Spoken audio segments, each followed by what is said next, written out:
तो दोस्तों आज मैं एक्सप्लेन करूंगा शडर के ऊपर हाल ही में ही रिलीज हुई एक बहुत ही बढ़िया मिस्ट्री हॉरर थ्रिलर मूवी को, जिसका नाम है लीव। ये मूवी नॉर्वे की तरफ से है जो कि काफी इंटरेस्टिंग है। इसके डायरेक्टर हैं एलेक्स हेरन। और हाँ, एक सवाल का जवाब दीजिएगा कि आपको आज तक की सबसे भयानक और सबसे इंटरेस्टिंग हॉरर मूवी या फिर सीरीज कौन सी रही है। आई मीन आपकी पर्सनल ओपिनियन कोई भी हो सकती है, कमेंट सेक्शन के अंदर बताना कि सबसे बेस्ट वाली कौन सी रही। तो चलिए अब बिना किसी देरी के चलते हैं सीधा वीडियो की तरफ।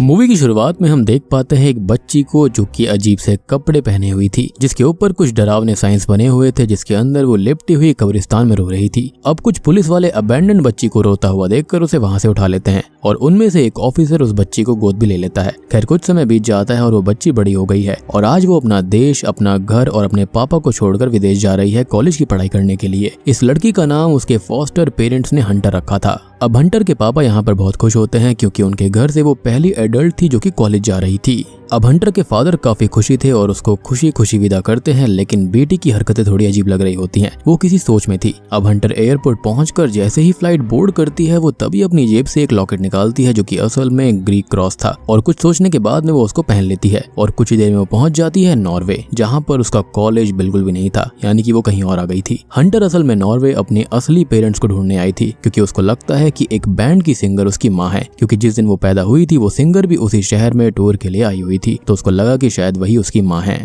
आई मीन होता है ना कि अपना दिमाग चलाना, वही वाली बात यहाँ पर हंटर के साथ थी। अब हंटर के फॉस्टर फादर को उसके इन इरादों के बारे में बिल्कुल नहीं पता था। बेचारा ये सोच रहा होगा कि बेटी पढ़ लिख रही है, लेकिन वो तो यहाँ पर नॉर्वे में थी। खैर वो यहाँ पर होटल रूम में अपनी हाईली एक्सपेक्टेड मम्मी के अपकमिंग शोज को देख रही होती है जो कि उसको मिल भी जाते हैं, लेकिन तभी हंटर के रूम का दरवाजा खुल जाता है और वहाँ पर कोई नहीं होता। हंटर को ये काफी अजीब लगता है, लेकिन अब क्या कर सकते हैं, मूवी के अंदर सुपर नेचुरल एलिमेंट्स है तो यहाँ पर ये सब तो होगा ही। खैर हंटर जल्दी से तैयार होती है और पहुंच जाती है उसी वेन्यू पर जहाँ पर उसकी एक्सपेक्टेड मम्मी का बैंड प्ले करने वाला था। उन्हें सुनने के बाद बड़ी ही चालाकी से हंटर उस बैंड की सिंगर की यूज की हुई बियर की बोतल चुरा लेती है, क्योंकि हंटर को उस बोतल पर से डीएनए सैंपल्स चाहिए थे। लेकिन ये हरकतें करते हुए उसे वो सिंगर देख लेती है और इस क्रीप को पकड़ने के लिए बैंड का ही एक आदमी हंटर के पीछे भागने लगता है, लेकिन वो बच बचाकर अपने होटल रूम तक आ जाती है, जहाँ पर वो बड़े ही आराम से बोतल पर से सलाइवा के सैंपल्स कलेक्ट कर लेती है और सो जाती है। अब अगले दिन जब हंटर उन सैंपल्स को टेस्टिंग के लिए देने जा रही होती है तो बैंड का वही आदमी उसे होटल की लॉबी में पकड़ लेता है। बहुत भागने और बचने के बाद आखिरकार वो उसको पकड़ ही लेता है और अपने बैंड की सिंगर के पास लेकर आता है। वहाँ पर वो सिंगर हंटर से पूछती है कि हाँ भाई क्या हरकत है, और हंटर उसको कहती है कि मैं तुम्हारी बेटी हूँ। सिंगर ये सुनकर शॉक्ड हो जाती है और हंटर को बड़े प्यारे समझाती है कि बेटा फालतू मत बोलो, मेरी कोई भी औलाद नहीं है।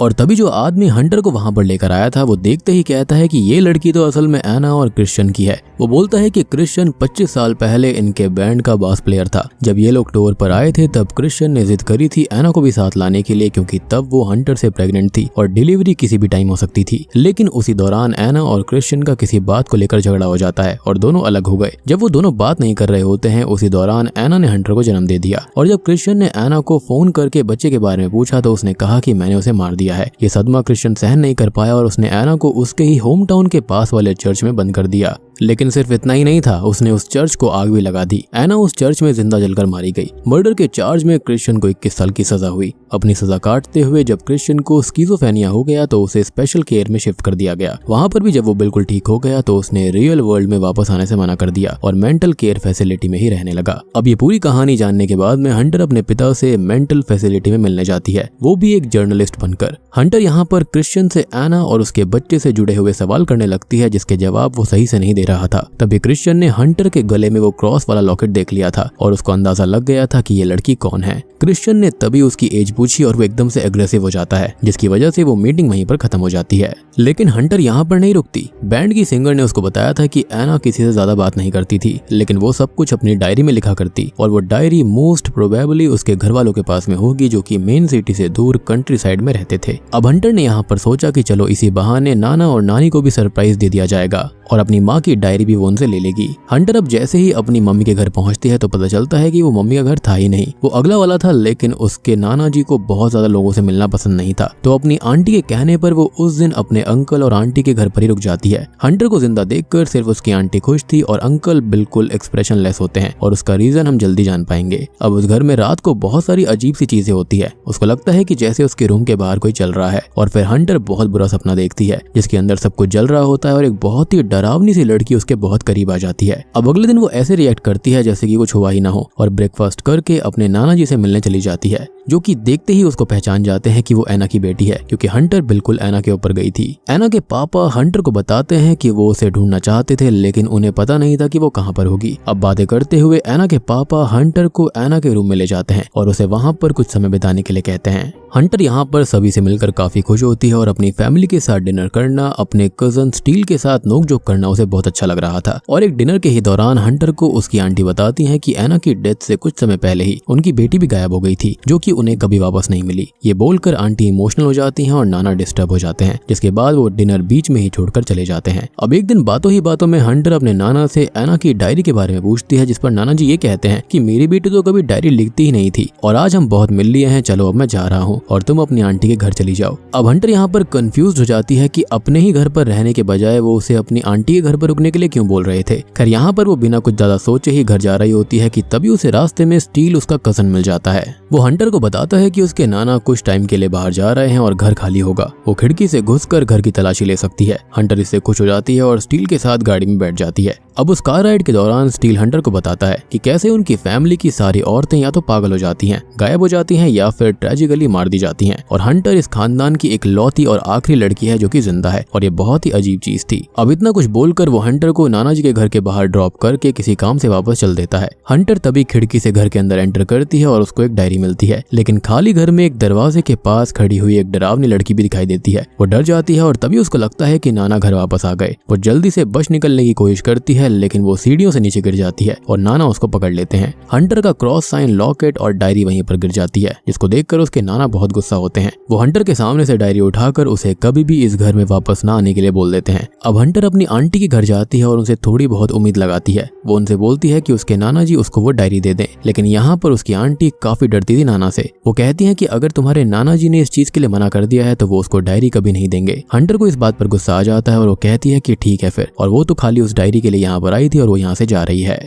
हंटर अब जाने से पहले स्टील से मिलने उसकी बोट पर जाती है और वो हंटर से कहता है कि उसे बहुत बुरा लग रहा है कि उसने हंटर को वहां पर अकेला छोड़ दिया था। उसे पता है कि नाना जी कब घर पर नहीं होंगे और तब वो और हंटर उनके घर जाते हैं, चोरी छुपे घुसते हैं। सबसे पहले तो हंटर अपना गिरा हुआ क्रॉस लॉकेट उठाती है और फिर वो ढूंढती है डायरी, जो कि उसको मिल जाती है। लेकिन तभी वो देखती है कि स्टील उसके नाना जी के पैसे चुरा रहा था। वो उसे ऐसा करने से भी रोकती है। तभी स्टील पैसे वापस रख देता है और अच्छा बनने का नाटक करता है। लेकिन सेफ साइड के लिए जब हंटर एना की डायरी के पेजेस की फोटोज क्लिक कर रही थी, तब स्टील पीछे से आता है और एना के साथ जबरदस्ती करने लगता है, क्योंकि वो बहुत ही लालची आदमी था कि अगर पैसे नहीं तो कुछ और सही। क्लियरली वो हंटर की मदद फ्री में नहीं करना चाहता था। खुद को बचाने के लिए हंटर अब किचन की लाइट को बार बार ऑन ऑफ करती रहती है ताकि आसपास वाले लोगों को पता चल जाए कि कुछ इमरजेंसी सिचुएशन है। लेकिन स्टील हंटर को पकड़ लेता है और उसके साथ बदतमीजी करने लगता है। तभी हंटर एक पैन उठाकर जोर से उसके सर पर मारती है और स्टील जमीन पर गिरकर बेहोश हो जाता है। उसके सर से इस कदर खून बह रहा था कि हंटर को लगता है कि वो मर गया। तभी किचन की लाइट को नोट करते हुए हंटर के अंकल आंटी भी वहां पर आ जाते हैं। वो स्टील को जमीन पर पड़ा देखते हैं तो चीखने लगते हैं, लेकिन हंटर वहां से बच निकलने में कामयाब हो जाती है। चालाकी से वो उस जगह को छोड़कर वापस नॉर्वे सिटी में आ जाती है।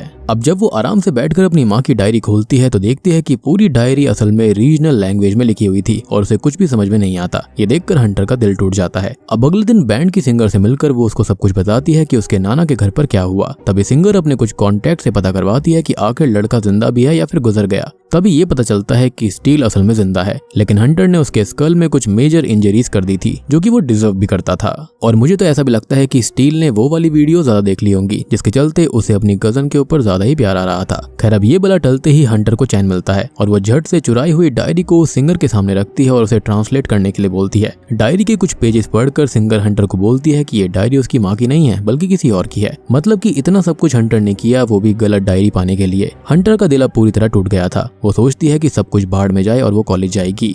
अब वापस जाने से पहले वो अपने रियल फादर से मिलने जाती है और अपना सच उनको बताती है और वो क्रिश्चियन से पूछती है कि उसकी माँ ने उसे आखिरकार कब्रिस्तान में क्यों छोड़ा था, as a matter of fact ऐसे क्यों छोड़ दिया। जिसके जवाब में क्रिश्चियन कहता है क्योंकि हंटर एक लड़की है, तभी एना ने उसको कब्रिस्तान में छोड़ दिया होगा, जो कि उसको सबसे सेफ जगह लगी होगी। क्रिश्चियन ने हंटर को ये भी बताया कि एना की फैमिली में कुछ तो डार्कनेस थी, जिसकी वजह से वो भी अपने घर से दूर भागती थी। तभी क्रिश्चियन एक अजीब बात कहता है। वो हंटर को बताता है कि उसने उसकी माँ को नहीं मारा, उसे नहीं पता कि उसका ड्राइविंग लाइसेंस भी क्राइम स्पॉट पर कैसे मिला था, लेकिन उसने एना को कुछ नहीं किया। वो उसे बहुत प्यार करता था, लेकिन कोई उसकी ये बात नहीं माना। जब हंटर जा रही होती है तब क्रिश्चियन उसको बताता है कि एना और क्रिश्चियन ने हंटर का नाम लिव रखा था और लिव एना की वो कजन और आंट की बेटी थी जो कि एना के मरने से कुछ दिन पहले ही गायब हुई थी। ये सब सुनकर हंटर कहती है कि वो वापस अपनी माँ के घर जा रही है सब कुछ पता लगाने के लिए कि आखिरकार उसकी माँ के साथ हुआ क्या था। क्रिश्चियन उसको बहुत मना करता है, लेकिन वो उसकी एक नहीं सुनती।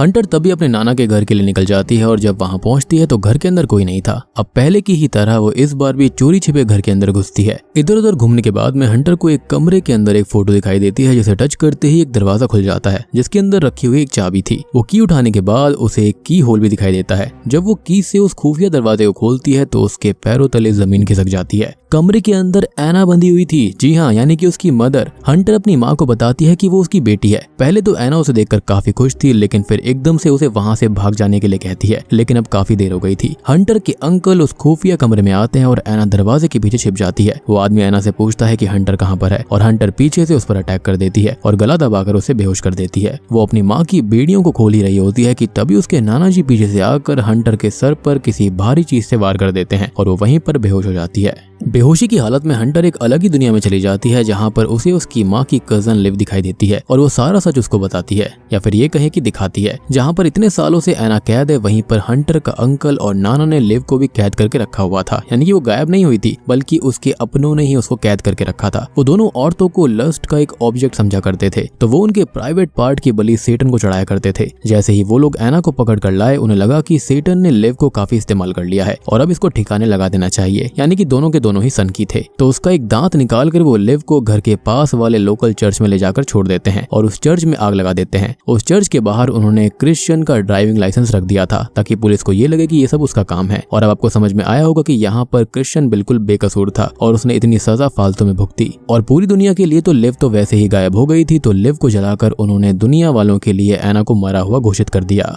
असल में उस खुफिया कमरे के अंदर नाना जी और अंकल घर की औरतों को बंदी बनाकर रखा करते थे जब तक उस औरत की रिप्लेसमेंट ना मिल जाए। और अब उनको एना की रिप्लेसमेंट हंटर मिल गई है। जब हंटर होश में आती है तो उसने देखा कि नाना एक सरिया गर्म करके उसके प्राइवेट पार्ट पर लगाना चाह रहे थे ताकि वो उसे भी सेटन को समर्पित कर पाएं। वो जैसे ही सरिये को हंटर के प्राइवेट पार्ट पर लगाते हैं, वहां पर क्रिश्चियन आ जाता है, जो कि पहले तो अंकल को मारता है और फिर नाना और क्रिश्चियन के बीच घमासान युद्ध होता है, जिसके अंदर नाना जी बेहोश हो जाते हैं और क्रिश्चियन को इतनी चोट आ जाती है कि वो एना को देखकर ही अपना दम तोड़ देता है। एटलीस्ट उसने ट्राई किया अपनी बेटी और अपनी वाइफ को बचाने के लिए। अब हंटर और एना अपनी जान बचाते हुए उस घर से भाग जाते हैं, लेकिन चलते हुए बीच में ही एना थक जाती है और हंटर उसको कहती है कि वो अभी हेल्प लेकर वापस आ रही है। और तभी नाना जी पीछे से हथौड़ा लेकर आ जाते हैं। वो एना से हंटर के बारे में पूछते हैं और वो कहती है कि हंटर तो भाग गई। तो नाना जी उसको ढूंढने के लिए निकल जाते हैं। तभी हंटर फॉग से निकलकर अपने नाना के ऊपर अटैक करती है, लेकिन उनकी कुल्हाड़ी के अटैक से वो खुद बेहोश हो जाती है। अब उसका नाना उसे घसीट कर उसे वापस घर के अंदर ले जा रहा होता है विधि को पूरी करने के लिए। तभी हंटर उन्हें कायर बुलाती है, जिससे उस आदमी की ईगो हर्ट हो जाती है।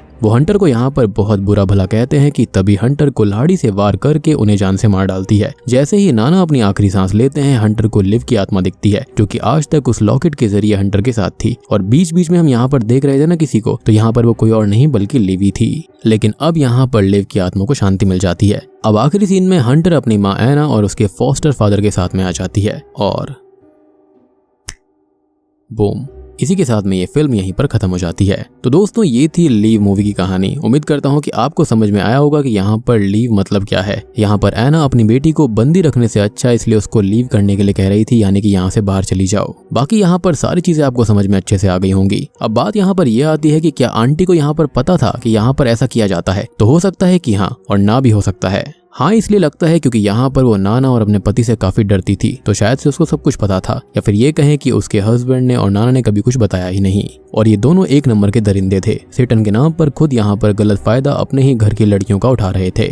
इसके चक्कर में इन्होंने एक बहुत ही अच्छे बंदे क्रिश्चियन की जिंदगी बर्बाद करी। लिव भी बेचारी यहाँ पर बिना मतलब खत्म हो गई और एना को भी बहुत ज्यादा अब्यूज यहाँ पर झेलना पड़ा। और अगली बारी हंटर की हो सकती थी, लेकिन वो बेचारी बच जाती है। और बात करें हंटर के बारे में, तो आप सोच रहे होंगे कि उसके नाना ने और अंकल ने उसको कैद क्यों नहीं किया स्टार्टिंग में ही। तो इसका रीजन ये था कि शायद से उनके दिमाग में उसको बात नहीं आई थी, या फिर वो ये भी सोच रहे होंगे कि अब तो उसका एड्रेस मिल ही चुका है कि वो कहाँ पर रहती है, तो वो उसको कभी भी उठा लेंगे और साबित कर देंगे कि वो गायब हो गई। या फिर ये कहें कि उसके फॉस्टर फादर को ही वो लोग कह देंगे कि उन्होंने उसको मारा है, जैसे कि यहाँ पर क्रिश्चियन को फंसाया गया था। और आपको स्टील के बिगड़े हुए होने का रीजन भी समझ में आ गया होगा, शायद से स्टील भी यहाँ पर सब कुछ जानता था।